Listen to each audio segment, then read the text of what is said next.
দর্শক বিন্দু FIFA world cup 2022 কাতারে আপনাদের সকলকে আরো একবার স্বাগত। এরে বিশ্বকাপ চলতেছে, ব্যাকগ্রাউন্ডে আইপিএল এর মিউজিক লাগাইছে কোন হালার পুতে। এই ভিডিওর এডিটর তো আপনি।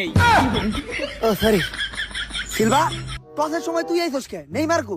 Neymar injury. ওরে মাঠে আনেই কি করতে ব্রাজিল? গ্রুপ পর্বের 3 ম্যাচের ভিতরে 2 ম্যাচ ইনজুরি আছিল। আরে নেইমারের ছাড়া কি খেলা দেখে মজা পাওয়া যায়? কত সুন্দর অভিনয় করে বলা নাই। আমার নানি পছন্দ করে, খালা পছন্দ করে, কাকাই পছন্দ করে, সবাই ওর অভিনয় পছন্দ করে। কি সুন্দর ওর রিঅ্যাকশন। ভাবতাছি ফিফারে কই এবার ওর ডায়লগ অ্যাড করাম। টসে না হোক ম্যাচে ওরা নামাইস, নয়তো খেলা দেখে আবার মজা পাবো না। ঠিকই কইছেন। তুমি কথা কইও না, পোল্যান্ডের খেলায় পেনাল্টি মিস করছো। পেনাল্টি মিস করো তুমি, ফিফার কাছে জবাব দিতে হয় আমার। কি ওই পেনাল্টি মিস করলে আপনি জবাব দিবেন কে? আরে এটা তুই বুঝবি না, এটা আমাকে পার্সোনাল বিষয়। আচ্ছা এখন টস শুরু করি, আর টসের নিয়মটা বুঝিয়ে দিই। যদি শাপলা পড়ে তাইলে টসে আর্জেন্টিনা জিতা দেবো, আর যদি মানুষ পড়ে তাইলে টসে ব্রাজিল এরা দেবো।